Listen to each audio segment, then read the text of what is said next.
Synopsis: When I pushed the door open and stepped into the old repair shop, the first thing that caught my eye was Hanji sliding out from under a car. His face was smeared with oil, and he was holding a black wrench. Next to him was a short-haired girl in work clothes, who lightly kicked his military boots with her chin raised. "If you can't even tighten this screw, just go sleep outside tonight and get some fresh northwest air to clear your head." Hanji didn't dare to argue, and gently tugged at the girl's shirt hem, his tone clearly trying to please. "I'll be done soon, don't kick me out." As he tilted his head, his gaze met mine. The wrench in his hand immediately fell to the ground with a dull clatter. The girl frowned and looked over, casually handing me a greasy business card. "Fixing cars or refilling water?" "Refilling water, 20. I looked straight into Hanji's eyes, which were starting to panic, and calmly shook my head. "I'm not here to fix cars, I'm here to cancel the engagement." The hand holding the girl's business card froze in midair as she tilted her head, looking at Hanji, who was covered in grease on the ground, then turned to look at me. "Cancel the engagement." She repeated those two words, her expression full of confusion. Hanji finally snapped back to reality and hurriedly pulled himself out from under the car. In his haste, his head hit the exhaust pipe, letting out a painful yelp. He was too flustered to pay attention, just using his oily hand to smear across his face, making it even messier. "Xiaoyi, how did you find me here?" Hanji's voice trembled slightly, revealing a hint of guilt. He had been missing for over half a year, and the Han family had almost turned the entire Northwest Desert upside down to find him. His mother cried every day until she was exhausted, and even had to be hospitalized. The cooperative project between the two families was also stalled because he disappeared suddenly. I was the only one holding up everything in the board of directors. I used to think he had encountered an accident. Until yesterday, when the private detective I hired sent me a blurry photo, in which the young master of the Han family was squatting by the road, bowing his head to eat a bowl of terrible fried noodles. I didn't answer Hanji's question, just looked at the girl standing in front of me. "I am Lu Jiayi, Hanji's fiancé." I introduced myself briefly, my tone calm.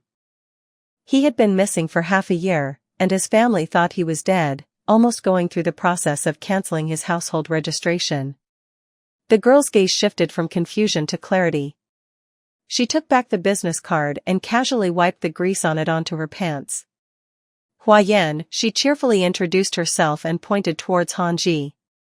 "6 months ago, I found him in the desert. The car broke down, I didn't have a single dime on me, and I almost died of thirst. I took him home, and he said he was now an orphan because his parents had owed money to the mafia before they died, which forced him to flee." "Xiaoyan, let me explain first." Hanji hurriedly reached out to grab Huayan's sleeve, but her wrist turned slightly, avoiding him decisively, and she casually picked up the insulated gloves next to her. "Don't touch me." Her voice was cold, revealing no warmth. An orphan whose parents died while fleeing debt. He really did prepare a grave for his parents in advance to escape. Hanji immediately panicked, his gaze darting between me and Huayan. "He has his own suffering." Finally, he turned to me, his face twisted like a knot. "Zhangyi, I have truly had enough of the bizarre arrangements in that house. Every day there are endless meetings and social visits that never seem to end. I just want to live a simple, honest life. TDM doesn't understand the roundabout matters in that world. Here, I finally feel like a real person living." He spoke passionately as if he were the only one who had been hurt. "I really don't understand where he gets that confidence from. A simple, honest life." I looked around the repair shop with its peeling walls and then glanced out at the dusty, hazy area outside the door, smiling wryly. Relying on deceiving a girl younger than him to get free food and lodging, is that really the kind of honest life he pursues? Hua Diem let out a cold laugh. She walked to the metal cabinet by the wall, pulled out a tattered old notebook. "If your family has come looking for you, then you might as well settle the accounts." Hua Diem took a pen, lowered her head, and quickly calculated on the page. When he first arrived, he was dehydrated with a high fever, and the 4 at the hospital cost 300. For the past 6 months living with me, at the lowest rate of 50 yuan a day, that's a total of 9,000. Learning to repair cars usually requires tuition, but since he could do some odd jobs, I let that slide. She tore the paper and slammed it down on the table. A total of 900 transferred via WeChat or Alipay. Han Dike stared at Hua Diem in disbelief. Tu Diem, are you really calculating with me? Haven't we been together all this time? Who is by your side? Hua Diem asked coldly in return. You shamelessly stayed in my shop storage room, claiming to work to pay off your debt. I am so busy that my feet hardly touch the ground. Where would I find the time to date you? I only see you working slowly and clumsily, and you look a bit pitiful, which is why I haven't had the heart to kick you out. Han Dike's complexion changed from green to white. He thought he was performing a touching drama about a young master being saved by a Cinderella, but in Hua Diem's eyes, at most, he was just a bothersome free laborer. I took out my phone to scan the QR code stuck on the wall. A beep sounded, and 10,000 yuan was transferred. 900 is the amount he owes you, and the remaining 700 is compensation for the emotional distress you've endured over the past 6 months. I put my phone back in my pocket. Hua Diem heard the notification of the transfer, glanced at the screen, and nodded decisively. All right, the payment is done, she can take him away, I'm not going. Han Dike suddenly shouted loudly, rushing a few steps to block my way. Zhongyi, I will not go back to get married again. That circle is so suffocating it's disgusting. It's all just exchanges of interests. I love this land, and I absolutely will not return to be a puppet for you anymore. I looked at him in silence. Before today, I also thought that there was still some affection between us. 20 years of childhood friends, a marriage contract arranged by our elders. Everything should naturally go with the flow. Madame Han has always been very fond of me. Since I was little, she has always helped my parents take care of me. Looking back at this moment, I realize he is just a coward. Han Di can enjoy all the good things that his family brings, but he doesn't even have the courage to take on responsibilities. As soon as he faces a little pressure, he runs away to a distant place, pretending to be dead to escape. Han Di, do you think I came here today to beg you to come back? I pulled out a stack of documents from my bag and threw it straight onto the greasy table. This is the annulment agreement. I have already unilaterally informed the Han family. If you are not dead yet, then sign here. A look of panic briefly appearing in his eyes. Do you want to annul the engagement with me? Jiangyi, don't act out of anger. The cooperative project between the two families is not yet completed. This is not something you can decide alone, and you don't need to worry about it. Speaking calmly. Last month, Uncle Han suddenly had a cerebral hemorrhage. The person currently in charge of the Han family is your second uncle.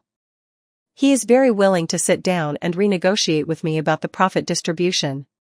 Sign here and continue to stay in this place, living the simple and honest life that you desire. From now on, neither of us owes anything to the other. Han Di stood frozen in place, his hands and feet flustered, seemingly unsure of where to put them. No longer the glamorous shell of a young master from the Han family. Even the money to survive, he has to let me pay for him. With that appearance, what does he have left to talk about freedom? I won't sign. Han Di took a step back. This is too sudden, I need to call my father. Hua Diem stood beside me, tapping a wrench against the metal shelf. If you want to make a call, go outside, don't stand in my shop disrupting business. The payment is settled, both of you get out, I still have to close the shop to work. She bluntly chased the customers away. I took back the agreement from the table and turned to walk out. The conditions at the guest house in the town were very basic, with walls so thin that they barely served as soundproofing. I was leaning against the bed reading a work report when I heard a knock on the door. When I opened the door, Hua Diem was standing outside, holding 2 bottles of beer and a bag of dried meat. Can I come in and sit for a while? She asked. I stepped aside to let her in. Hua Diem pulled up a chair, skillfully used her teeth to pop the cap off a bottle, and handed one towards me. I don't drink. I gently shook my head to refuse. She didn't insist, just tilted her head back to take a sip and let out a long breath as if releasing a heavy burden from her heart. I apologize for what happened today. Hua Diem tore off a piece of meat. I really didn't know he had a fiancée. At that time, he was on the verge of death, constantly saying he had nothing left. I thought he had been scammed and ran away here. But today when she said the annulment, she really looked cool. If it were someone else in this situation, they would have rushed over to scold me already. But she clearly distinguishes right from wrong. For a coward not worth getting angry over, I pulled another chair and sat down. Moreover, anything that can be solved with money doesn't need to waste emotions. Hua Diem's eyes suddenly brightened. You're doing big business, aren't you? The way you talk is really different from those small traders in our town. We just sat in the simple guest house and chatted. From her bike repair shop to the tough years when she held everything up alone, every word was calm yet made the listener marvel at what she had gone through. Hua Diem is a very clear-headed person. After graduating from high school, her parents died in a traffic accident. She took over that dilapidated repair shop, relying on her own hands with a wrench to stand firm in this harsh town.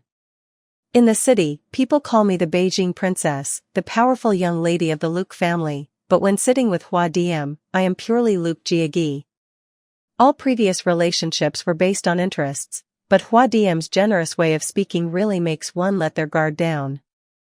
Even though we just met by chance, I felt a bit vague. It felt like I had a friend. Where did Han Dike go after she kicked him out? I casually asked, where else could he go? Just find a corner out of the wind and sit curled up. Hua Diem smiled faintly.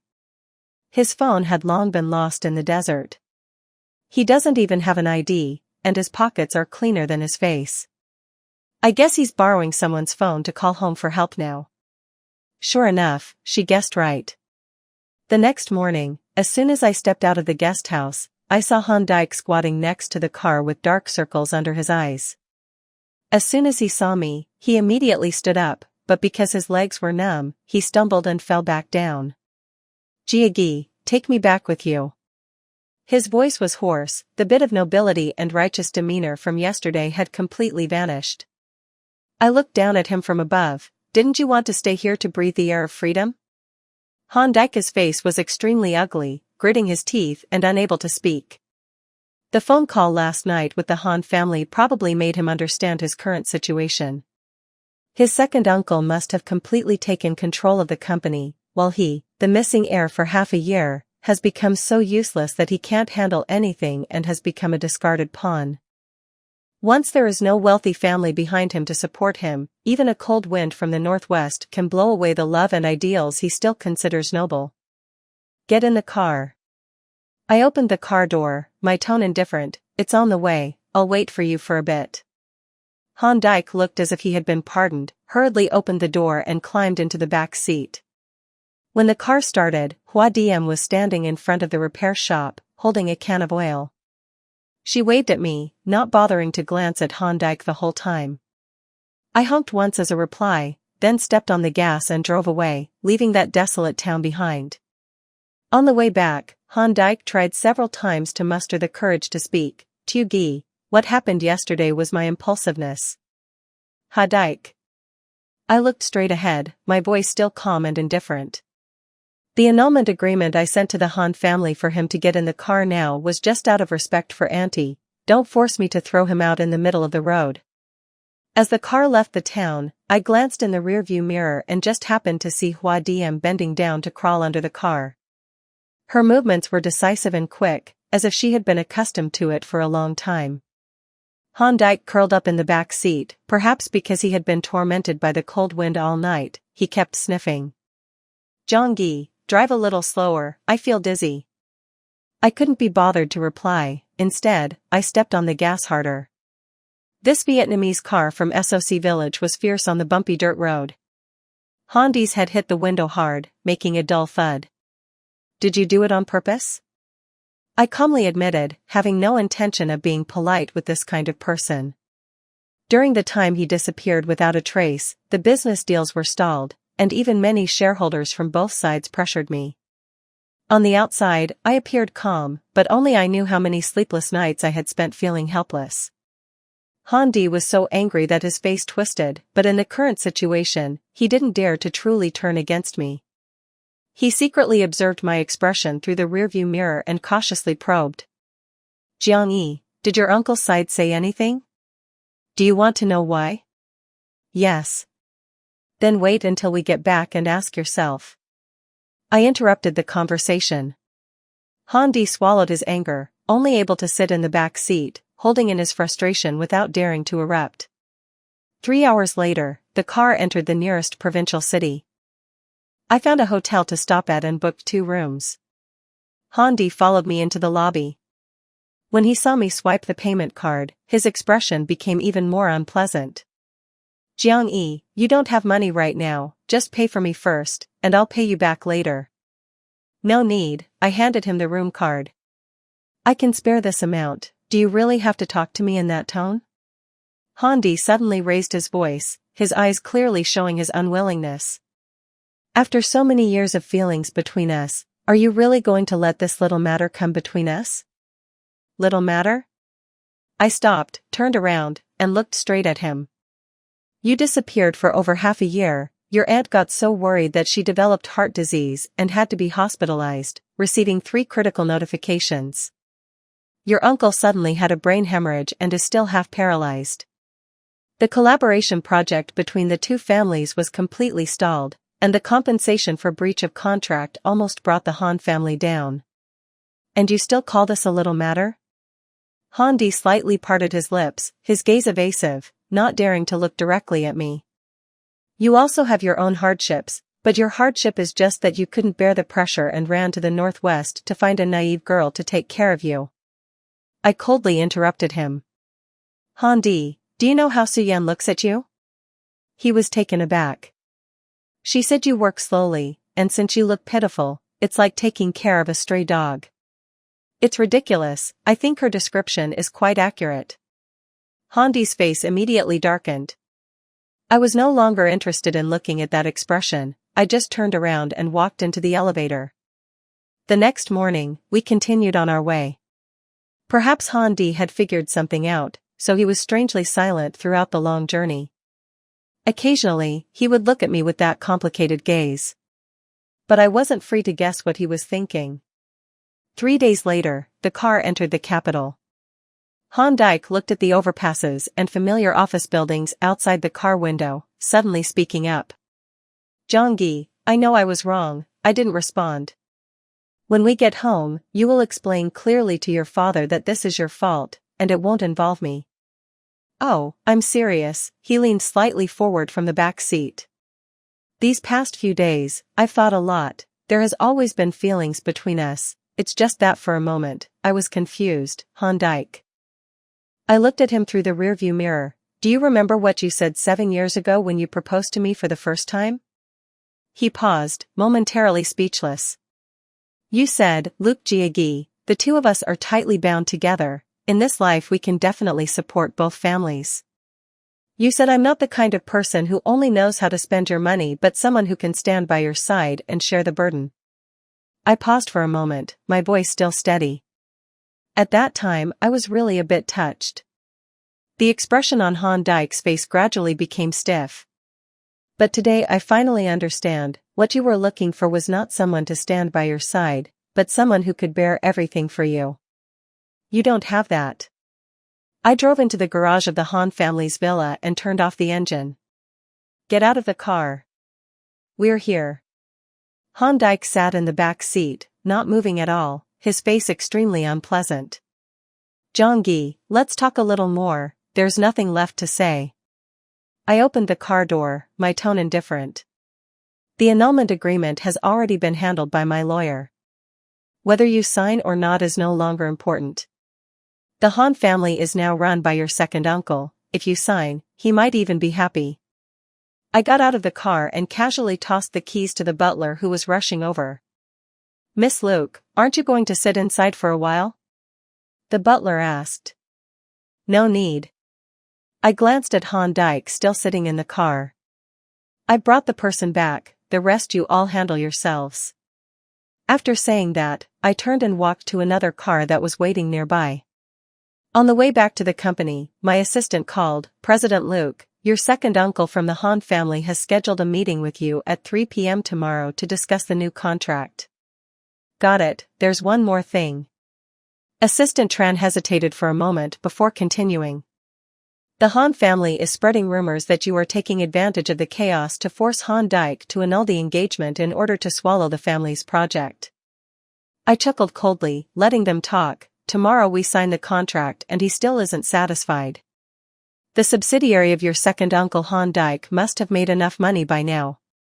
Send the collected evidence to old Zhang, he will know how to handle it himself." After trending on Hot Search, they paid to suppress it, the more chaotic the better. The contract renewal period with several investors in the supply chain is also approaching. This is the best gift I can give him.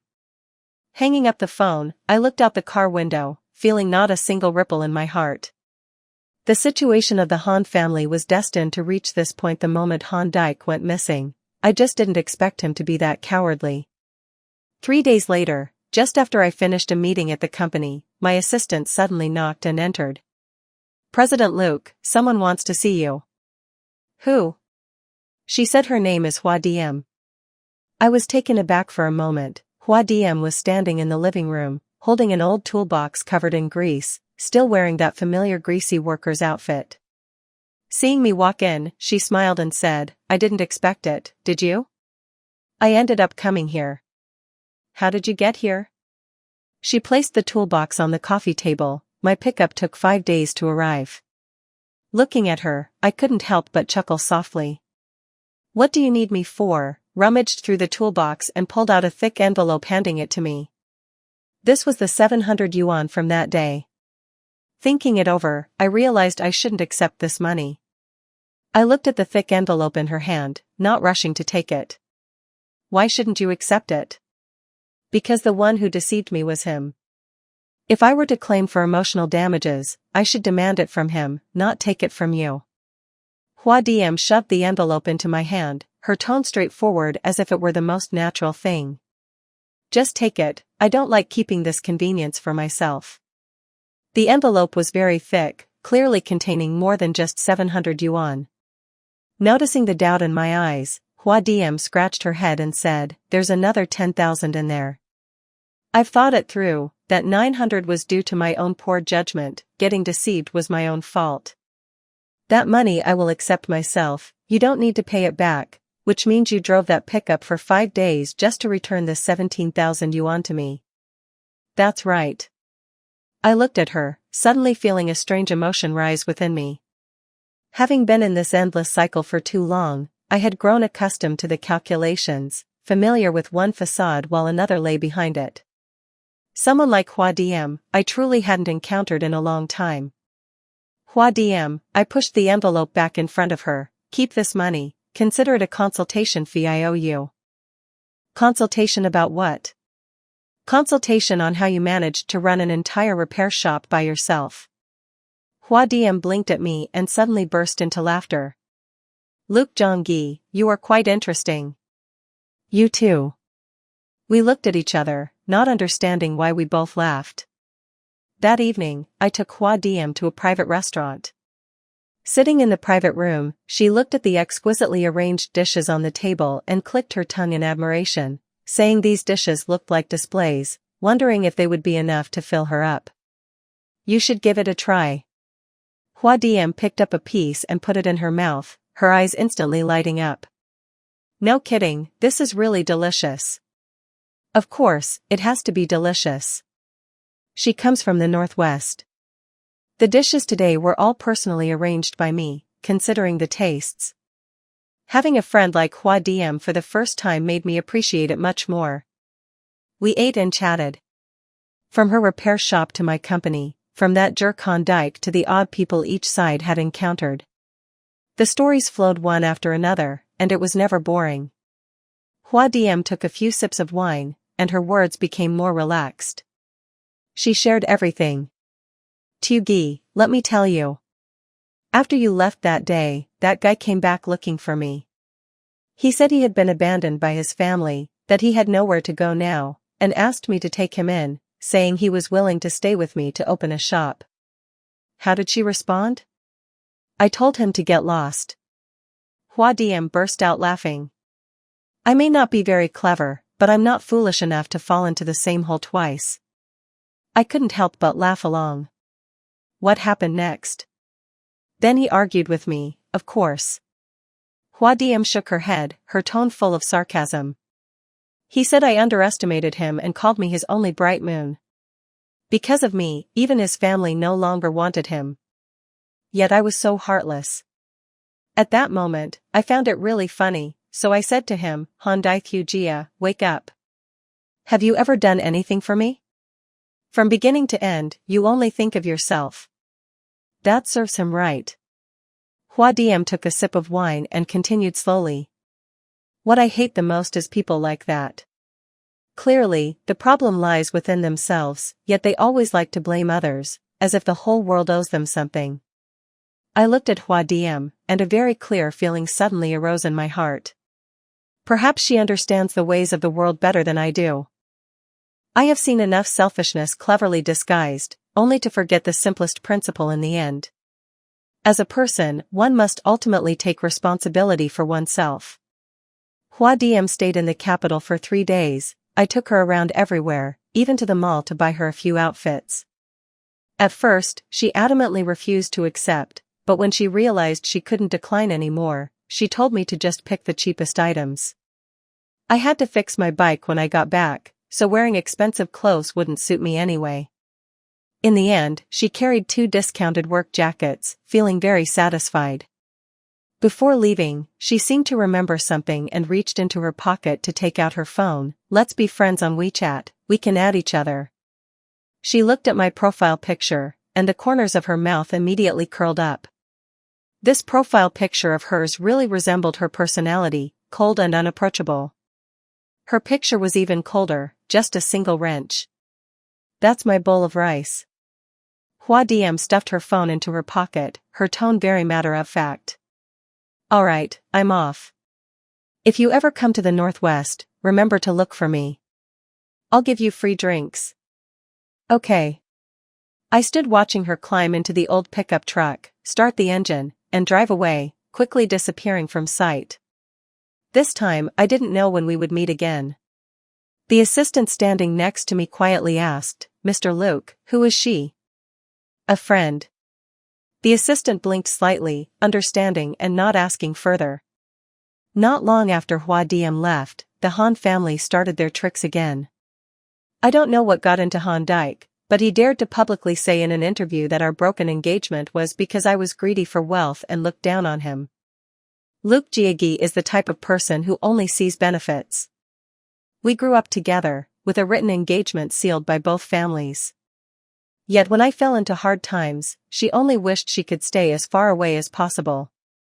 I once had someone in my heart, but due to family responsibilities and obligations to her, I never dared to be selfish.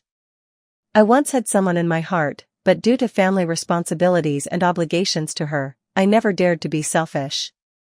I once had someone in my heart, but due to family responsibilities and obligations to her, I never dared to be selfish. Now that you see me returning from the brink of death, pretending to come and find me to cancel the engagement, it all comes down to wanting to wipe the slate clean. The interview segment just posted online immediately went viral. The comments section is flooded with insults. Some say I am greedy for money, others say I am heartless, and there are even those who tracked down my company to demand a boycott of our products. The assistant is so flustered that they can't sit still. Mr. Liu, do we need to issue a statement to clarify? No need, but the insults online are quite harsh, just let them rant. I continue to review the documents in my hands, not even bothering to look up. The assistant is so anxious that they are stamping their feet but dare not say another word. 3 days later, the situation took an unexpected turn. An account named Sister Big Mouth from the Northwest posted a video. In the video, Hua Diem is wearing work clothes, standing in front of a dilapidated repair shop, looking straight into the camera and saying, I am Hua Diem, the one who has been deceived by young Master Han for half a year. She recounts everything from beginning to end. From how she found Han Dyke when he was about to die of thirst, to him claiming to be an orphan with mounting debts, which is why he ran away, and even my attempt to cancel the engagement. And she came to me to settle the debts. I just want to ask young Master Han one question. You said my friend, Luke Jiagi, is greedy for wealth and looks down on the poor. Is she really greedy for wealth and looks down on the poor while paying off that 9003 debt for you? Is she really greedy for wealth and looks down on the poor while traveling a long distance to personally drive to find you? Is she really greedy for wealth and looks down on the poor while still letting you get in the car after bringing you home? When it came to the last sentence, Hua Diem directly raised her middle finger towards the camera. Han Dyke, you are indeed a coward, only knowing how to cling to others to survive, without any ability of your own, and yet you blame women for looking down on you? I have been repairing cars for over 10 years, and the number of broken cars I have fixed is more than the number of women you have ever met, but you are indeed the most broken car. Even if thrown into a junkyard, no one would bother to pick you up. The video was posted less than an hour ago, and the comments section exploded completely. Oh my god, this girl really has a sharp tongue. I watched Han Dyke's interview, and I already felt something was off. It turns out he is indeed a leech. Being a leech isn't necessarily bad, what's disgusting is that he even bites back. Luke Jiagi is really unfortunate to be entangled with such a fiancé. This girl is amazing. Where is the repair shop? I want to go there and give her a reward. The assistant rushed into my office with the phone, so excited that they were speaking incoherently. Mr. Liu, look, that Hua Diem, she posted a video.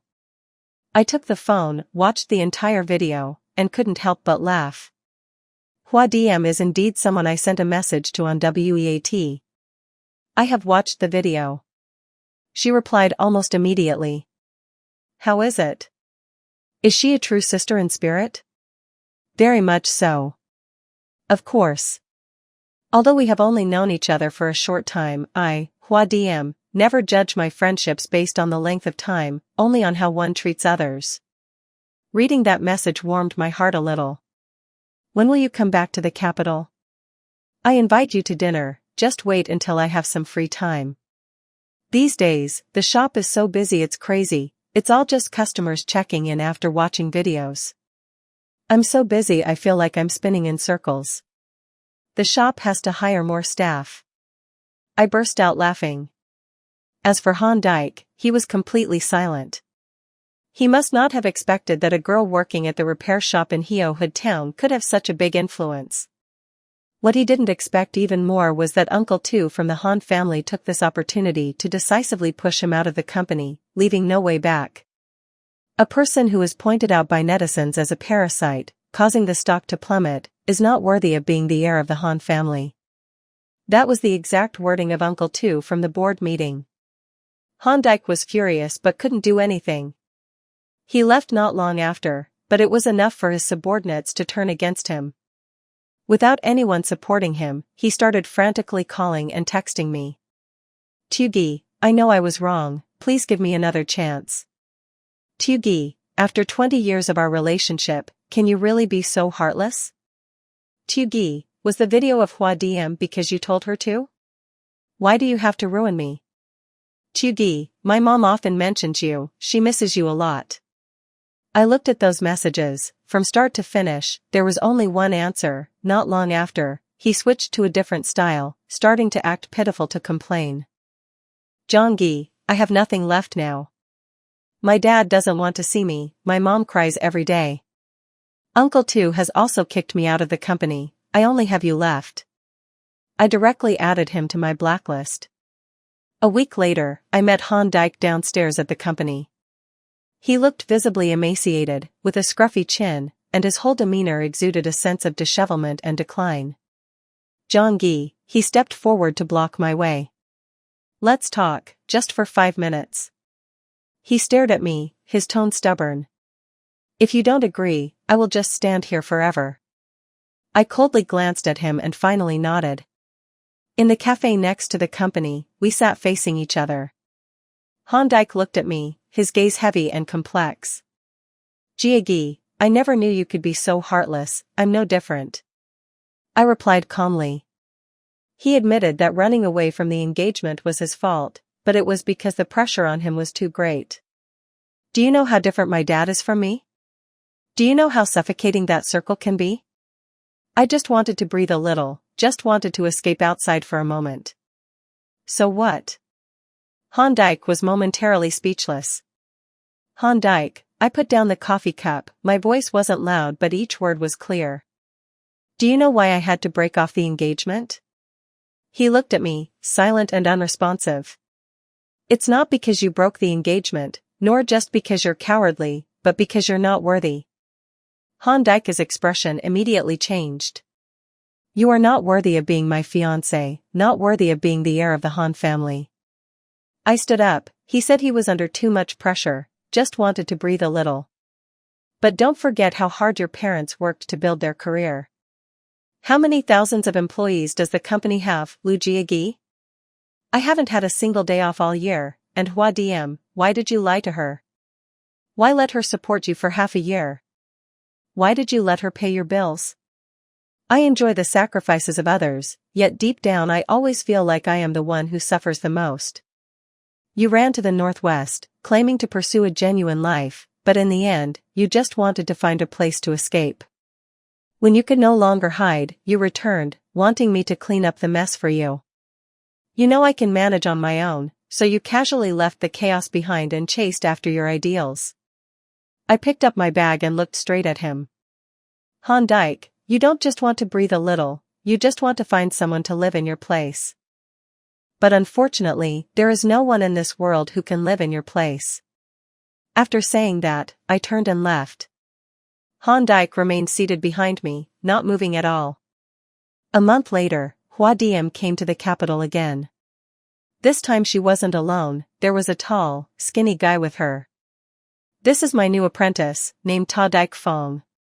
Hua Diem introduced. A college student majoring in auto repair, insisting on learning the trade from me. Ta Dyke Fong seemed a bit shy, nodding slightly to greet me. Hello, Lu sister. I looked him over. This guy looks very clean, with clear eyes, and when he looks at Hua Diem, there's a hint of unhidden admiration, his gaze isn't bad. I lowered my voice and spoke to Hua Diem. Hua Diem glanced at me, don't talk nonsense, it's just an apprenticeship. During dinner, Hua Diem was serving food while asking me, how have you been lately? Is that guy still bothering you? Not anymore. I heard that his uncle sent him abroad, so it's good riddance. Hua Diem pouted, her voice full of disdain. Someone like him should be thrown back into the desert to fend for himself. I just smiled and didn't reply. Ta Dyke Fong quietly ate his meal beside me, occasionally reaching out to refill Hua Diem's tea and water, his actions natural and considerate. Hua Diem was so well taken care of by him that she felt very comfortable, but she still wouldn't let up. Alright, I can do it myself, you just focus on your own meal. Ta Dyke Fong wasn't angry, just smiled with squinted eyes and continued to eat. Seeing that scene, I suddenly felt a slight admiration in my heart. Hua Diem is the kind of person who lives very clearly. She knows what she wants and also knows what she doesn't need. When she meets someone worthy, she cherishes them. When she encounters someone worthless, she decisively lets go, quickly and clearly, never allowing herself to get stuck in meaningless entanglements. What are you thinking about? Hua Diem looked up and asked me. I was thinking about why you are so impressive. Is that even a question? Hua Diem proudly tilted her chin, a hint of pride showing in her eyes. I've been fixing cars for over a decade, what kind of junk car haven't I seen? You could probably fool a fool, but you weren't even born yet. 6 months later, Hua Diem's repair shop gradually gained a reputation. Thanks to that video from that day, along with my investment for expansion, more and more people came to the shop. There were even some car bloggers who deliberately drove long distances just to film her fixing cars. Fans online were clamoring, saying Hua Diem looked really cool in her outfit. Fans online were clamoring, saying Hua Diem looked really cool in her outfit. Fans online were clamoring, saying Hua Diem looked really cool in her outfit. Hua Diem also decisively took the opportunity to expand the shop space and recruited a few new apprentices. Ta Dike Fong became her right-hand man, helping her manage everything in the shop. One day, she sent me a photo. In the photo, Hua Diem stood in front of the newly renovated shop, wearing a clean and tidy work outfit, with a dazzling smile. Ta Dike Fong stood beside her, holding a wrench and also smiling. On the sign behind them, 4 large characters stood out, DMCA Repair Shop. How about that? She messaged me. Not bad, I replied. Who came up with the name DMCA? Ta Dike Fong, of course. He said, looking like I was too cool while fixing the bike, so calling me CA was only fitting. I couldn't help but laugh. So she just accepted it. Why accept it? Why not accept it? She replied very quickly. DMCA is DMCA, after all, I know how to fix bikes, know how to make money, and can support myself. What's wrong with being called CA? Looking at the phone screen, I suddenly felt a slight sense of longing. When will she come to the capital again? I'll invite her to dinner, let's wait until this busy period is over. Oh right, let me tell you something. What is it? Ta Dike Fong confessed to me. I was stunned for a moment. How did you respond? I haven't thought about dating right now. It also depends on whether he is truly sincere. When I choose someone, Hua Diem must choose someone trustworthy. Reading that message made my heart feel warm. Hua Diem is absolutely right, I don't need someone who gives up halfway. Whether in love or in life. Another year has passed, and the Han family has finally completely collapsed. Han Dike's second uncle lacked the ability to support the company. Projects continued to lose money, the capital chain broke, and in the end, the entire company was taken over by our Luke Group.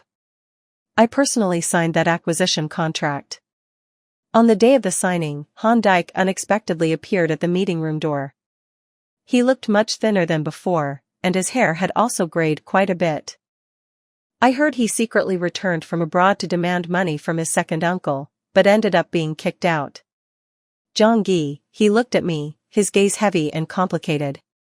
Do you hate me that much? I put the pen down calmly and looked back at him. Han Dike, I don't hate you. Then why did you acquire the Han family for business reasons? I stood up, my tone still as indifferent as before. The Han family could no longer hold on, sooner or later, someone had to take over instead of letting this profit fall into the hands of outsiders. Why not let me take over?